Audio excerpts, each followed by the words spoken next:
Hi, Terrell. Hey, how are you? Thank you so much for helping my project. Did you know that NASA is planning to send astronauts back to the moon? I've heard about it, but I didn't know if it was true. Well, it is. In fact, they are planning to send people around the moon in 2025 and land on the moon in 2026, so not too long from now. Okay, what's the goal for it? Exploration, discovery, equality. Last time that we had people on the moon, it was like 12 white men walked on the moon. Oh, this time, okay. we're going to have like the first woman Black on the woman moon. on there, right? And then Yes, a yes, black I did hear about that. person too. I did.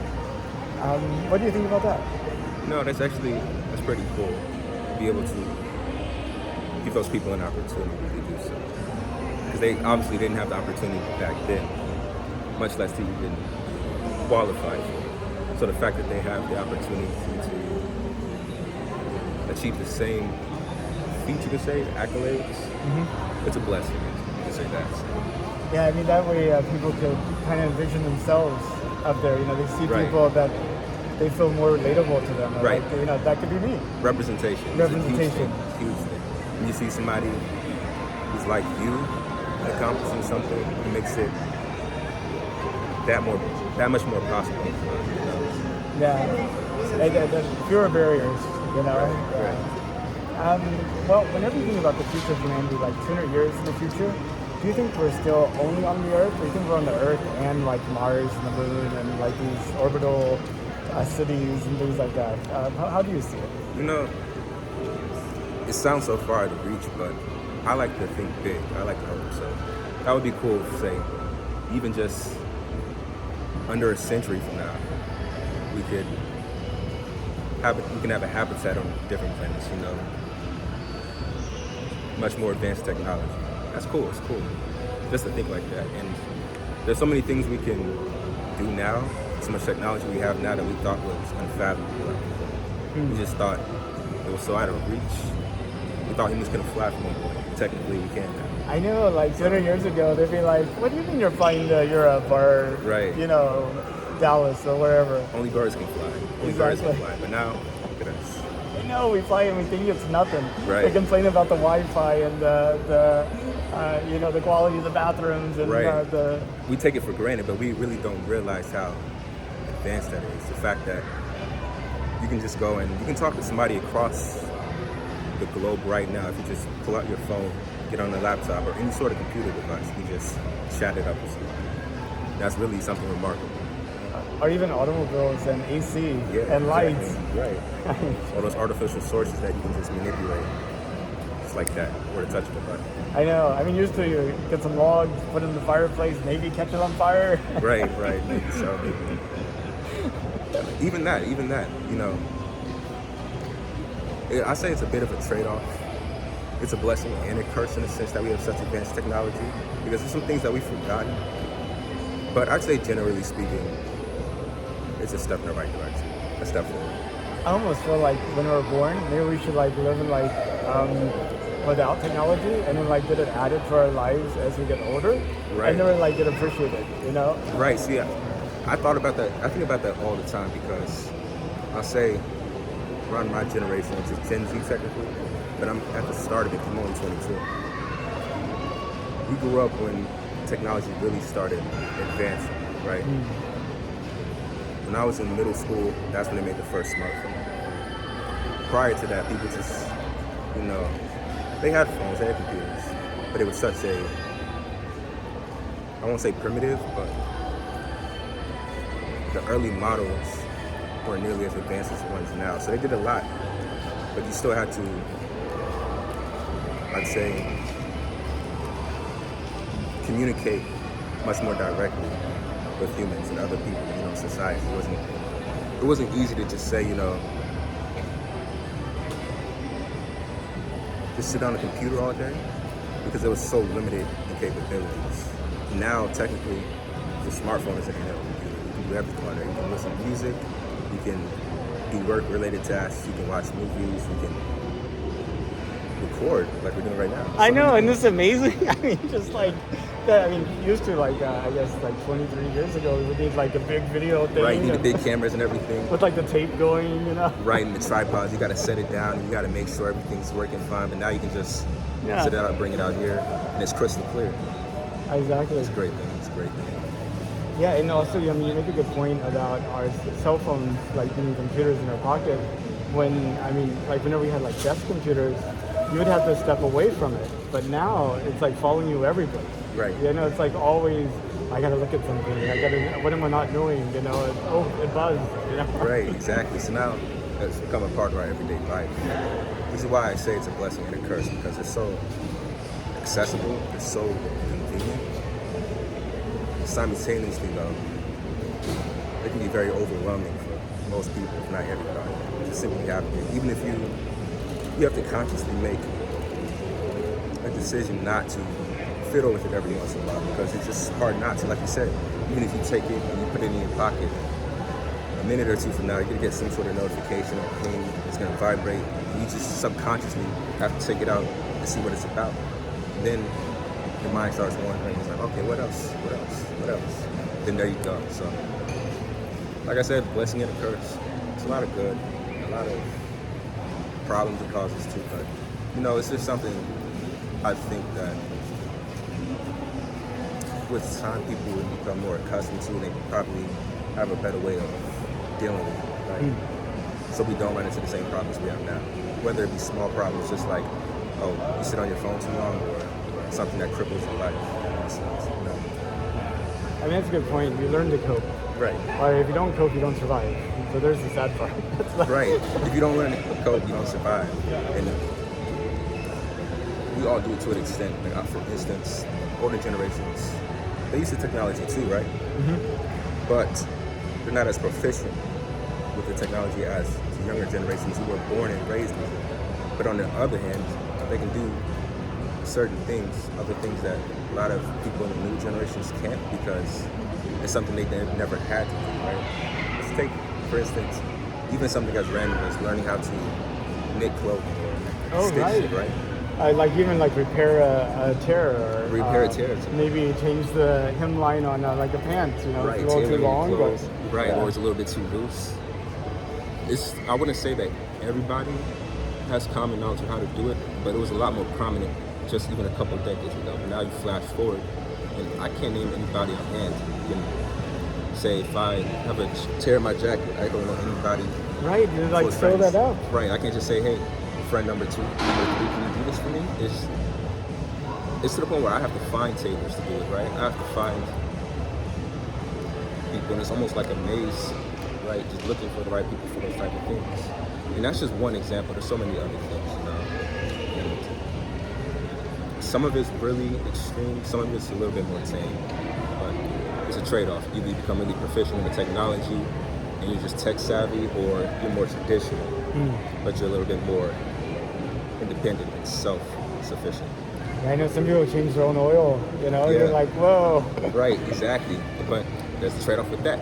It's risky, but if you learn how to do it, then you don't have to rely on somebody else for it. On the other hand, it's convenient to go get an oil change at, say, a Take 5 or some other automotive facility of the sort, but it's going to cost you money. It's going to cost you time to go there. Yeah. As opposed to being able to do it yourself. Same thing, back to the clothes. If I knew how to knit, stitch, and hem clothing myself, then I most definitely would. That would save me a lot of money and repairs, but unfortunately I don't at the moment. And that's the funny thing, actually. I used to take those classes at school, so I'm not the most proficient. Right. But even to this day, I still try and learn how to do things like that. But I still study how to do so. I have a sewing machine at home, and I've made a couple garments with it. I'd say they're a bit on the lower side in terms of quality, but it's a start. You know, it makes me ecstatic even just to be able to do something really small. And then it shows, at the end of the day, as humans, we still have competence, you know, to make those type of things.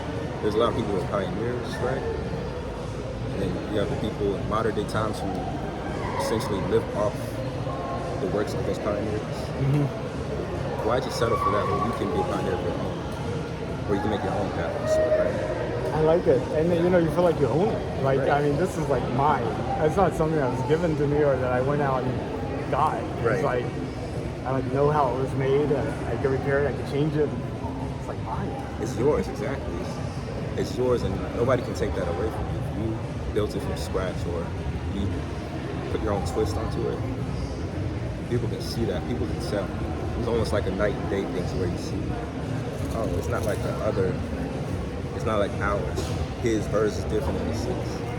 And while it might take more time, more energy, you have to invest more time and energy into it, I feel like it's worth it in the long run. I agree. Now, some things, they do take you doing your part on a communal level, a societal level. But even so, we're still individuals at the end of the day. And that's one thing we yearn to have. We yearn to have free agency, you know? So it's really a balance. It's a balance. And I also feel like this is important. Just like, people just talking. You're Right. like, Exactly. sharing ideas. You're like telling me about the way you see the world, and it's giving me ideas. And I feel like that's another thing that's integral. A lot of people are just so shut off. And I'd say these handheld devices, these smartphones, all of these things, that's only a fraction of it. I wouldn't say these are the sole reason why people start to develop more antisocial traits and tendencies, or why people become more shut off. But I'd say it's only part of it. It's really, if you shut yourself off from others, it's harder to connect with people, right? Because you're so concerned about whether you'll be shunned for your thoughts. Now, there's a thin line on there too. There's a thin line between being an open-minded person, being very expressive, being very strong on standing on your stances, and just thinking unreasonable things. But for the most part, most people, they have good intentions, things that they plan to do, their desires, their ambitions.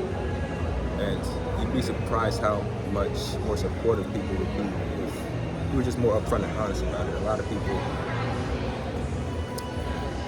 they aim low because they're scared of rejection and they're scared of being belittled for their dreams, ambitions, and desires. But even this talk we're having right now, I was open to it because I'm one of those people who like it. But I know some people who are just very turned off talking about such abstract things. So then life is more direct and in the moment, which isn't always bad per se. But we're humans, we dream. We're imaginative, creative creatures. That's what makes us humans. We have that sentience about us that other creatures don't have. Even if they're super intelligent, like say a monkey, a tiger, a dolphin, they're intelligent creatures, but their sentience isn't on the same degrees as ours, right? or at least learning able to communicate them and really evaluate it. Right. They may be laughing at us all the time, We might not even know. That little dolphin, that's like their laugh.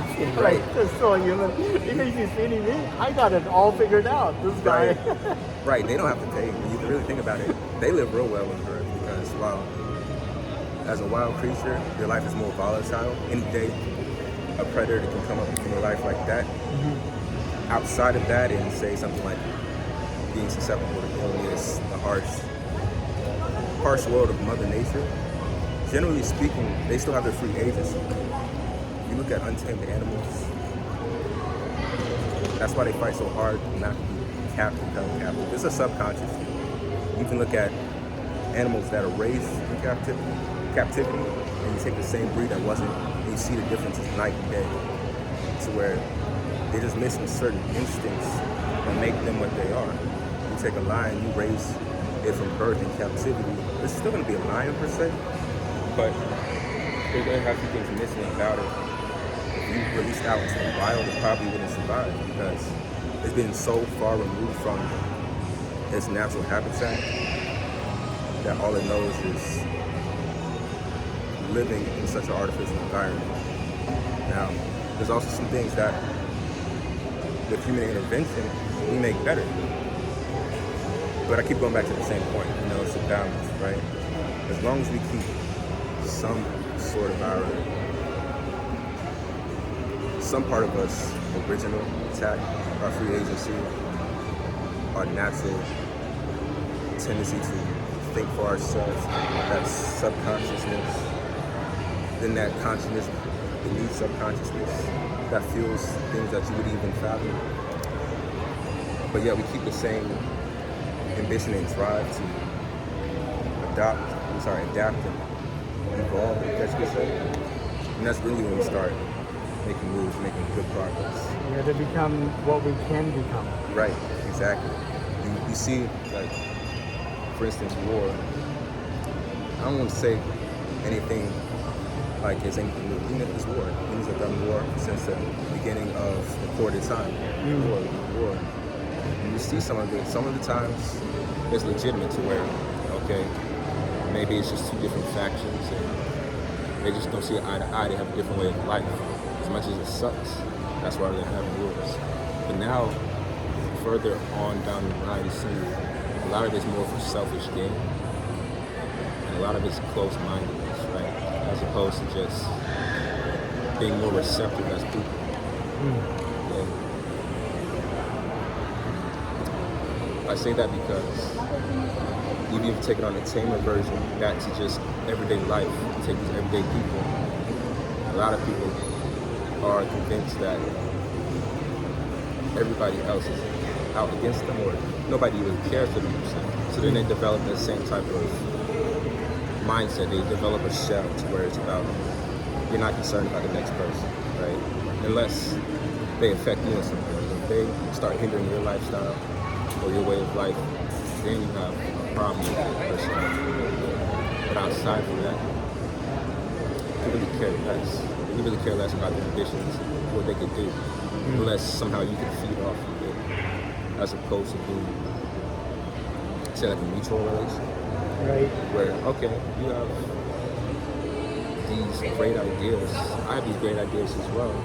We can bounce those off of each other and we can really build something.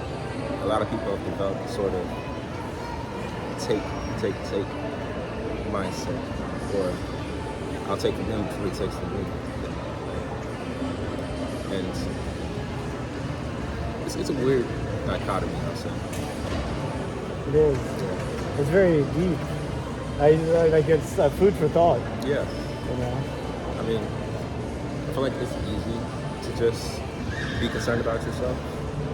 Just say, screw everybody else, but it really takes a lot more energy, even if it's just on a village level, to just the people around you outside of your immediate family, your immediate tribe.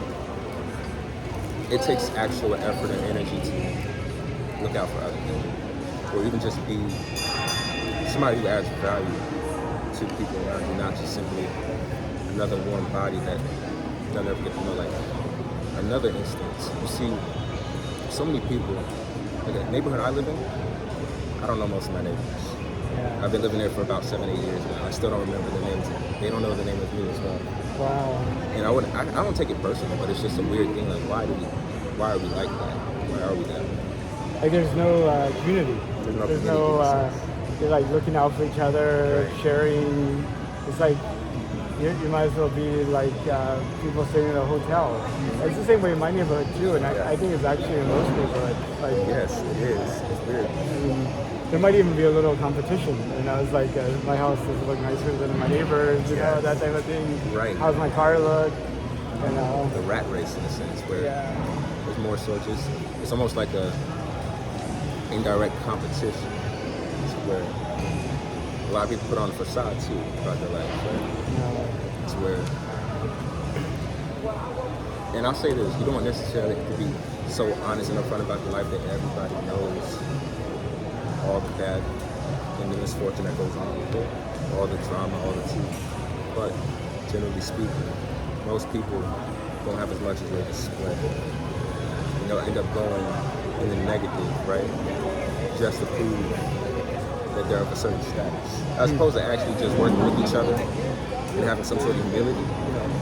You shed that ego and say, you know, it's just this is what it is. Because then we all know somewhat that this isn't really the case. Like you take social media for example, whether you go on Instagram or Twitter, people are always so inclined to show, oh, look at this money I have, look at this car, look at this house. And I'd say 90% of the time, they don't actually have it as good as you think. But they want to present that out to the world because they want to present a certain status. It has no real merit to it. Right? It's just all this vanity. And they're creating some pressure on themselves as Yeah. well, like trying to maintain that appearance, and they're also creating like a division between them and other people. Yeah. Because it's like, well, whatever. Yeah, it's an American thing. It's a Western capitalism related thing. I won't say I'm not the type of person that just bash this type of lifestyle, that type of lifestyle, because there's still benefits of capitalism in a sense. But really, when you look at it, it's people are trying so hard to keep a facade with each other. Both parties know we're keeping up some sort of facade. We're not being entirely honest with each other. Right. It's just, how are you? And, everything's good. Your son, he's in college, he's working for this degree. You're like, what can I brag about? That type of thing. But at the same token, it's like either it goes to one or two ways. Either everything's like brilliant or it's like awful. It's Right. like you didn't do the dishes, and I like I paid for school and it's like not going to class. Not going to class, exactly. But it's so common for people to have those miserable things going on in their life, and they'll turn around and they'll just lie to people's faces about it, like their life is the best thing in the world. And once again, I don't think anybody has a life that's just 100% down in the dumps, nor is it just a paradise. But to be somewhat transparent just makes it so much easier, because when you get caught exposed or caught in that lie, it's a lot more irritating. Yeah. Than just being upfront and honest to begin with. When somebody catches you in the acting, they realize he's a phony, he's fake. Oh, she was just putting on an act. Oh, they were just trying to seem superior to us, seem superior to me. You just can't help but look at them differently, as opposed to if, we live in the same neighborhood. How do you live such an extravagant lifestyle if we both are relegated to the same class, Right. And that ties up to so many things, because I want. Yes, thank you, Jack. But yes, it's tied to so many things, because it's not even just about money at that point. It's really about it dictates how you're perceived in life or how you're treated, because people want to be treated as high class or of a higher status because they want to seem higher status because they want to be treated like such. The fake it till you make it thing really just doesn't work in general. So. Like everybody is searching for significance. Yeah. Like they want to find some meaning or, kind of Right. something like that. It's like it's a difficult thing. And as there's more and more people out there, we each feel less and less significant. Right. It's just like like if you're one of 1,000, you feel a lot different than if you're like one of 8 billion. Exactly. That's a key thing. It's a significance aspect of it. If, as people, it's back to the individuality part, free agency. You want to be unique. You don't want to just be another face that just blends into the crowd. You don't want to be somebody who leaves this earth after this experience and it's just nobody remembers you as an individual or your existence. You were just another face that just graced the earth. You don't want that, per se. I say that's worse than living a life full of trials and tribulations. If you have trials and tribulations, it at least means you have some sort of journey. You have some sort of experience. You learn something about the world. But if life for you is just eat, sleep, wake up, repeat until that physical vessel decays, then what exactly were you doing? We have a sentience for a reason. An animal might not think much of it. A tiger might just wake up, feast, rest, hibernate, rinse, repeat. But it doesn't really have, as far as we know at least, it doesn't have any of the capability like we can. They say, supposedly, that we evolved from being Neanderthals, playing with sticks and stones. If that's true, look how far we've come now to where they would probably not think this world is real if you took somebody from the past, blasting here to the future, which is now. They would be so shocked at what we have, to where supposedly learning how to start a fire was a miracle for us. Well, as messed up as it sounds, we have the technological capabilities to make a nuke. Right. And that can just devastate Yeah, we could burn down the forest. Forget the forest, we could take down the mountain. If it's bad enough, we could possibly take out half the world with that. Because My goodness. technology is powerful. Thank goodness we don't have that going on now. But And considering most of us don't live on farms, once the system decays, once the system decays, it's anarchy. You talk about filling your pocket, Yeah. but I have no clue what it takes to feed myself. Nobody. Look, who in here? There's probably like 1% of people within this facility that knows anything about agriculture. Yeah. Even if you bought this seed pack for doomsday, whatever. Right. There's a big difference between owning the seed pack and owning the farm that's producing stuff. Yeah. Exactly. What happens if that stash gets lost or destroyed? Or you have to wait 3 or 4 months for it to even come up, and then Right. you don't know how to water it or take care of it. You don't know about the pests. You don't know about how it is in season. You don't know about seasonal catastrophes, all sorts of things like that. So, And plus, then you finally get it out, but then somebody comes and steals it, and you're like, oh, sorry. that would just be a thing. But that's why it's so integral that people,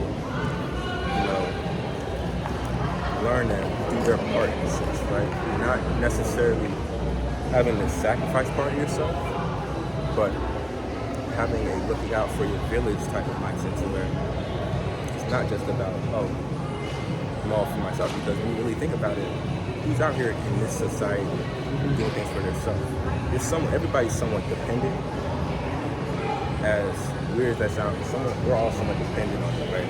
To where, but like you said, if we were to go crashing down tomorrow, what would it look like right now? What would we be doing? A lot of really struggling people, desperate people.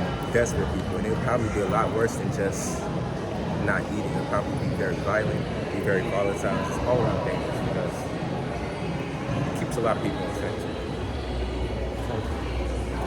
Wow, that's deep. It's gonna take me a lot of time to process all that.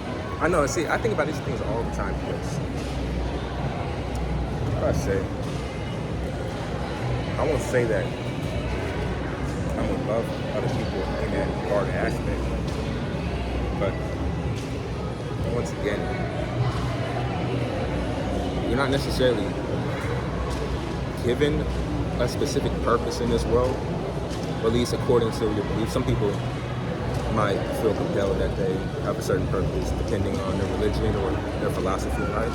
But generally speaking, not anything that's written in stone that says this is what you're meant to do as a human being. But we have the sentence to give ourselves purpose, to channel that purpose in a sense, and actually find what it is that you as an individual can do in this world. Whether some people might see it as good or bad, but if it's in good faith, or if it's something that comes from intelligent design, then ultimately you have significance in this world. Right. Sometimes you just have to create that significance for yourself. Yes.